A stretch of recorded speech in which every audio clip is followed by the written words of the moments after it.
special guest in conversation this week. I'm so excited, actually. I'm so excited. Stop it. No, seriously. I'm so excited to be here in the presence of me and and Phil Collins because, and I'll explain how this worked out a short while ago. It's because these albums came out and I thought, oh, it's nice, somebody's re-released some of Phil's old albums. And I suddenly looked at the picture and I thought, but wait a minute, that's not exactly the same picture that was on the front of these albums before. Somebody's retaken the pictures. And then the more I looked at it, I thought, wait a minute, he's done some of the songs again on the back. You've come out of retirement, haven't you? You've come out of the stable. Why? Well, I mean, I don't count this as coming out of retirement, you see. I mean, coming out of retirement means going on tour. We'll come round to that later. We'll come round to that, yes. No, this was a conversation that kind of started, I mean, about the albums, reissues, about 4 years ago or something. And I didn't really want to get involved in it. You know, I didn't like the idea of reissuing and repackaging and all that. But as the discussions went on, and I could find a way of doing it where I felt comfortable with it, which was adding all the extras. Yeah. Then I got fully behind it. It's a big thing, you know, because you've got to find all the extras, then they're going to be mastered, then you've got to listen to it, and then there's all the cover artwork and then the cover, sleeve notes. But I liked I had the idea to shoot the artwork again, and which we've done on every album, and they'll be coming out throughout the year. It's very clever. But because it's what you described is you look at it and you think, okay, and you say, wait a second, and it's if you have the two together, it's quite clear. Yeah. But I had no problem being seen at 64, you know, kind of, as opposed to 30, which is what the album was originally when I was 30 years old. A long time ago, you know. It is a long time ago, isn't it? And of course, the back of the album is the hair, Yes. which of course is long changed as well. I used to quite like your hair, actually. I used to think he's got to get that shaved off. It's got to go. It's eventually. Yeah. And it did. Well, you know, didn't have much choice in the matter, really. Exactly. It just went. It just went. But it's a very clever concept, and I like the idea that you've done it, and I like the idea that you've come back out of this semi sort of retirement thing, because I don't think that musicians ever should go into retirement at all. And my oldest daughter actually said it was very dangerous. You know. Really? Well, you know, she said it's what you do. You know, you can't take away part of what you do naturally and normally in all your life, you know, which is what I've done. So, but I wanted to get off the roundabout and really bring the kids up. You know, I mean, they're 14 and 11 now, but they were quite young at the time, because I'd never done that with my older kids, because I was always on the road. And so I kind of could see the logic of it. Unfortunately, you know, when I retired, within a few months, the boys and their mum went to Miami. And so I you know, there was a huge void left in my life, which I filled with drink. And then... a lot of drink? Yeah. I mean, yeah, I nearly killed myself. But I don't drink anymore. Don't drink any less. No, I don't drink anymore. Such an old line, but a good one. I know, never. I mean, 3 years now. So, but I felt I earned it. You know, I don't want to go on about this, but I mean, I enjoyed doing nothing, because I'd never done nothing. And then we did the Genesis reunion tour, which was saying goodbye. Like my first Final Farewell tour was saying goodbye. Just signing off, you know, turning the page, closing the book. Did you think what you were going to do? Do you think, okay, I'm doing this is right for this moment. What am I going to do now? Well, I kind of enjoyed not doing anything, really. And also, I now had to go to Miami to see the kids, you know. I mean, the older ones can fly wherever they want, you know, but the younger ones are stuck wherever they are put. So I now had to fit that in my life. So it was for me, it was a necessity to really have no plans. And I used to go to Miami. I got a place in New York, an apartment, so I started to spend more time there because it was a lot closer to Miami. Sure. So I went down there for long weekends, every other weekend. And then the kids were saying, why don't you buy a place here, Dad? You know, because I think they were getting tired of the hotel, you know, and the environment. We want that family environment. Yeah, yeah. So I bought a house, you know, which actually took me a couple of years to get round to the idea, because Miami's not really my favourite place, you know, but I'll go anywhere where the kids are. So, so I bought the house, and we're living together. Life's good. Back with a third wife. Back with a third wife. Yes. I don't think we want to talk about track records, do we, really? But it is nice to see you, and it is nice to... Did you keep in contact with all your music mates? Yeah, well, yes, I did. I mean, I've kind of done little things, like we have me and the lady, my other half, we have had for 15 years a Little Dreams Foundation for kids who've got ambitions and no money, you know. So I play at those gigs, and a year ago I actually got my band together just to rehearse for 3 weeks to see how it felt. And I said, thank you very much. I know how it feels. I just, you know, it's very dangerous to get back on the roundabout if you enjoy the kind of, you know, speed of your life. Yes. And I don't want to be away for months. But touring can now be done differently. I was brought up in the era when you went away for 2 or 3 months, you know, and there was no Skype, there was no face time, and so, you know, you could. It's a lonely existence. I don't think people realise what it's like if you have to go out on the road and you have to tour. Yeah. It is lonely. Oh, it's awful. The money's always quite nice, but it is tough though out there, because you're going out performing. You're doing the same as a comic every night. They're doing the same thing. You're doing the set. The only thing that changes is the audiences. Yeah. And as long as they're paying to come and see you, that should be the incentive to get you off your bed and out there. Yeah. Because people want to pay money to see you. And every day really leads up to the gig. You know, I mean, that's what you're there for. Yeah. You know, I mean, Tony and Mike. We're talking about Genesis. I mean, Tony and Mike used to go out. Particularly Tony used to go out and explore and see that, you know, learn more about the place. I didn't go out.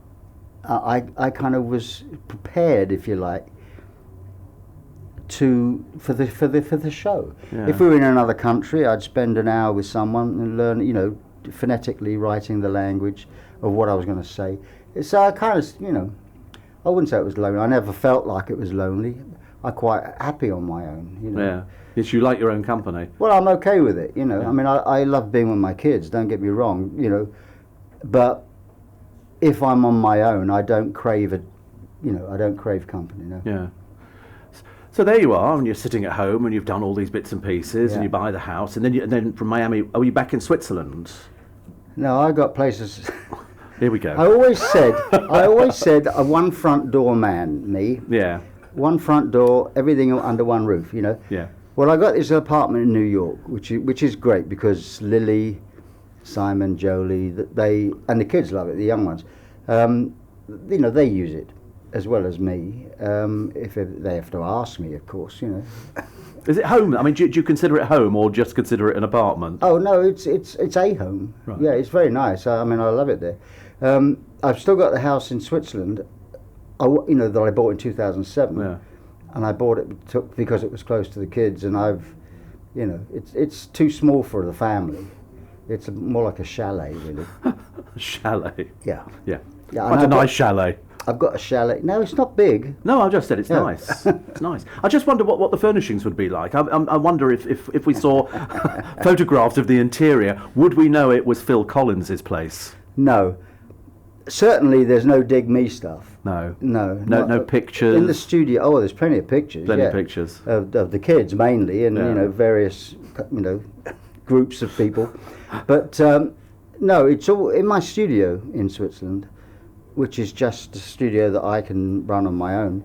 Yes, that's where some of the gold albums are, and quite a few, haven't there now? Yeah, I can't put them all up, I've got to be honest. And Elvis Presley got all of his up. Yes, well, Graceland is a larger place, but slightly. Yeah, so and now I've got the place in Miami, which is a lot bigger, but it still haven't got any spare bedrooms. You know, I mean, it's I wanted to buy a place with that there was enough room for a studio for Nicholas, who's a fantastic drummer. Yeah. He's 14 and he's got a band. Got a band now, yes. And then and a little soccer pitch, the size of a tennis court. What? Just to kick it. No, I'm just because Rod Stewart's got one in his place out in. Oh Epsom. yeah, well he's a fanatic. He's a complete fanatic. Yeah, I mean this isn't for me. This is for Matthew. Yeah. He's a great soccer player, and he wants to do it for a living. And he announced the other day that 5 years and I'm out of here. I'm going to Europe. How old? He's 11. 11. They know it all at 11, ladies and gentlemen. They know it all. I'm going to Europe to play football, and he's good enough to. Frankly, he's good enough to make a crack at it. Do they know who Dad is? Do they know what Dad does? Yeah. Matthew was a baby really when I was last on the road. A toddler when Genesis did the reunion. Nicholas was 3 when I did the final farewell tour, and I've got pictures of him sitting at the mixing board with sticks, and he's been playing drums all his life, and he's just got really good. But they know what Dad does, and they're the ones that are actually urging me to go, do some shows, yes. write some new songs, yes. because they're very proud of me, and they want to, Unfortunately, they think that if I do a show, I don't even think Matthew would sustain a 2.5 hour show. You know what I mean? He'd get bored. I've seen this. Okay, so let alone any kind of tour. I mean, they just think just do the show, and that's it. If only. Listen, very quick break. More from Phil Collins and the albums and an autobiography coming out in October, I believe. More from him after this. Special guest in conversation, Phil Collins. Albums out, 2 double albums, and all the extras. You get more extras than you've ever seen in your life. Yes. So we I mean, seriously, a lot. And so he will actually tell you when he's re-recorded something on the album. The photographs. I mean, it's so cleverly done. It really is cleverly done, and I'm so delighted that you actually came in because I've been a big fan for ages, which sounds sycophantic. Thank you very much. But you were. I mean, I love your acting. I love everything about you because you can produce, you can write. You seem to encompass everything. Yet you seem to be fairly grounded. I've talked to musicians before, and I don't know if it's musicians from your generation that appear to be, listen, we've seen it, we've done it, we bought the T-shirts, now we're sort of slightly older people, but we're enjoying life. Now we should enjoy ourselves a little bit. We flogged ourselves to death out there, and you did. And we lost Bowie, and you start thinking, now you're healthy living man, you're, early 60s, so now you haven't had great health. You haven't had great health. You had a lot's been made of this health thing. I mean, I had something happen on the Genesis tour which messed up my left arm, and I'm left-handed.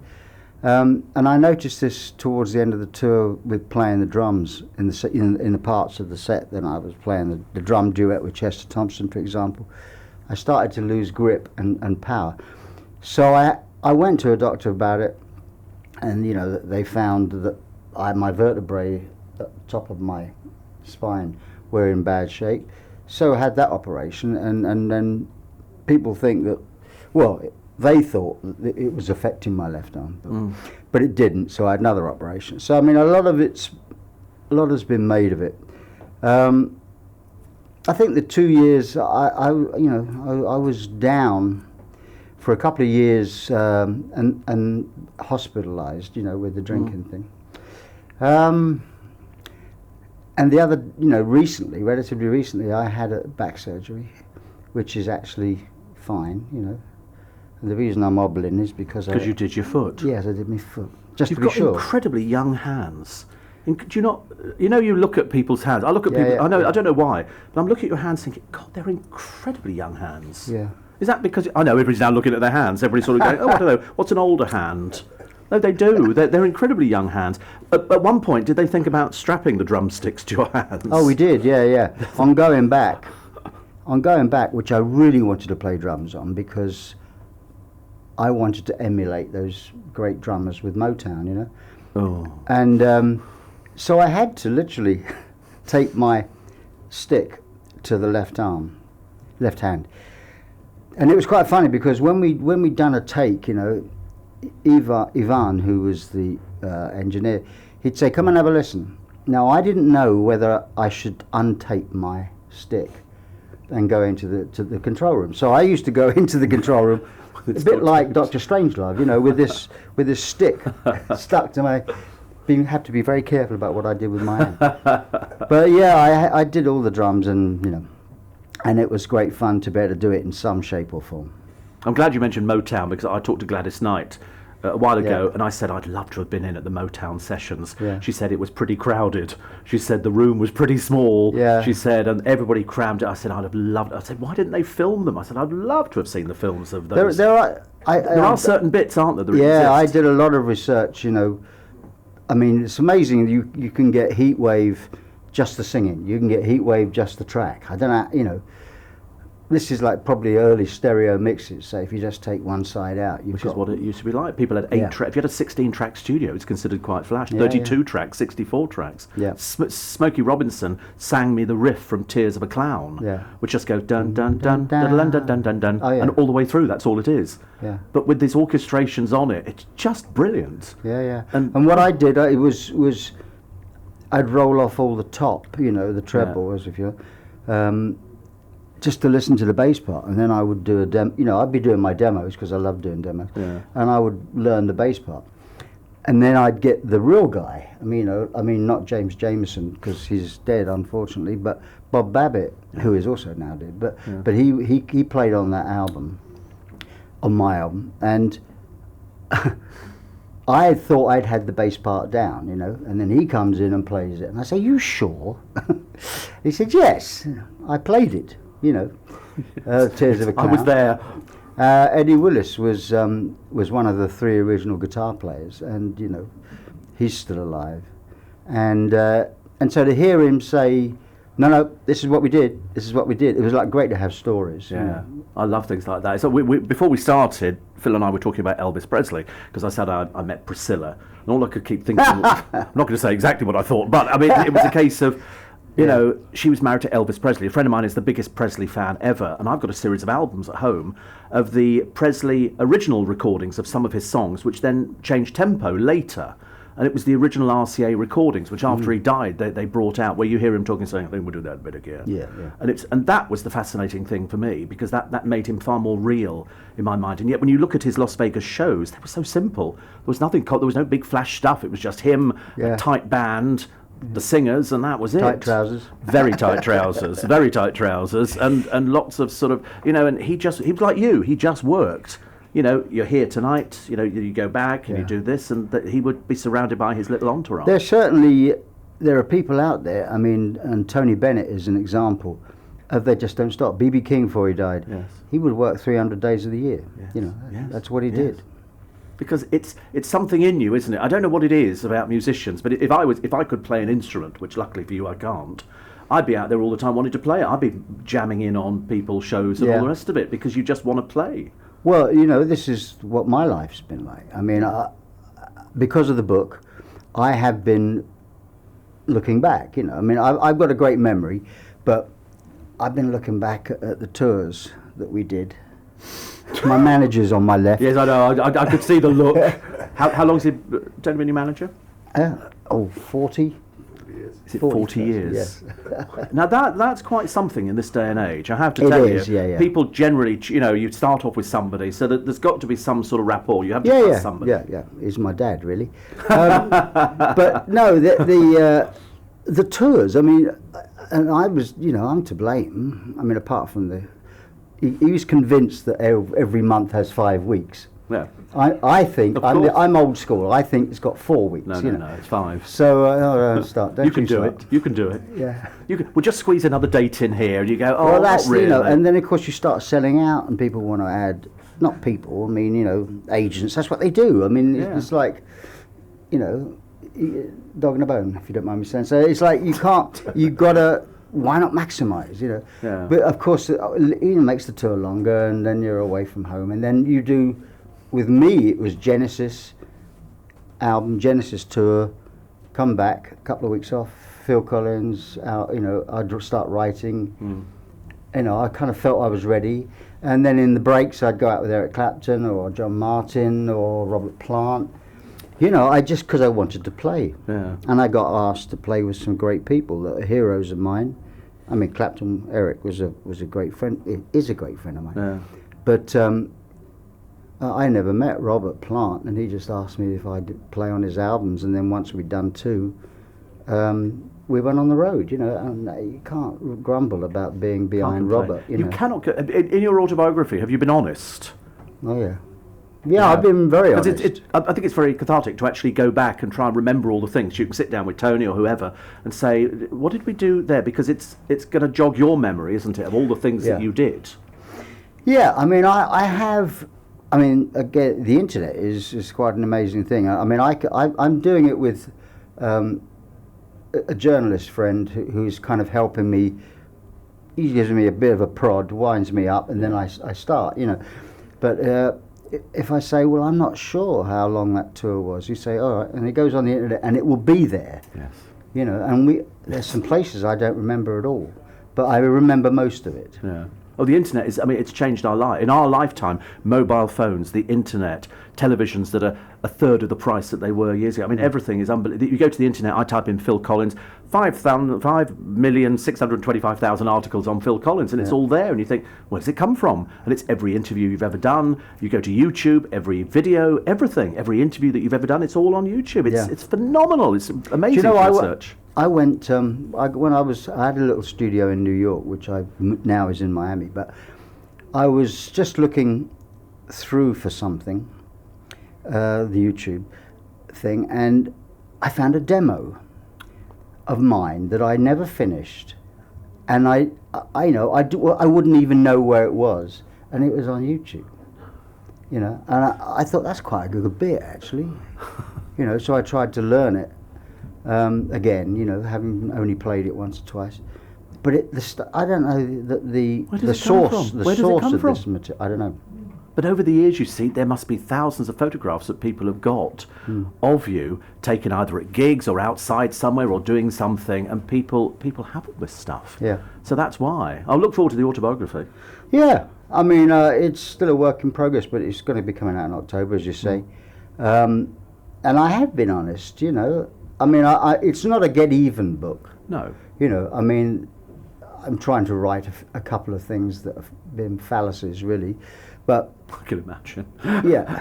I thought of a few of them. But anyway, it doesn't matter, because all I kept thinking was you were the man who did Live Aid twice. You were on stage in London, then you got over. I mean, you've had some fantastic achievements. You've had some really good acting roles. I mean, seriously, you've been very blessed in your life. Yeah. I mean, partly due to your manager, I suppose. You have to give him some sort of credit. Everything. Goodness sake, I mean, if it wasn't for him, we wouldn't be here now. It's the quietest he's been. Yes, I can imagine. Afterwards, he'll be going, you shouldn't have talked about that, you shouldn't have talked about this, but that's what makes a manager. Listen, good luck with these. I don't think you need good luck. I hope that you do tour. I know you've said you just want to do some stadiums and nothing too... No, not stadiums, no. I'd like to do some shows. I'd like to...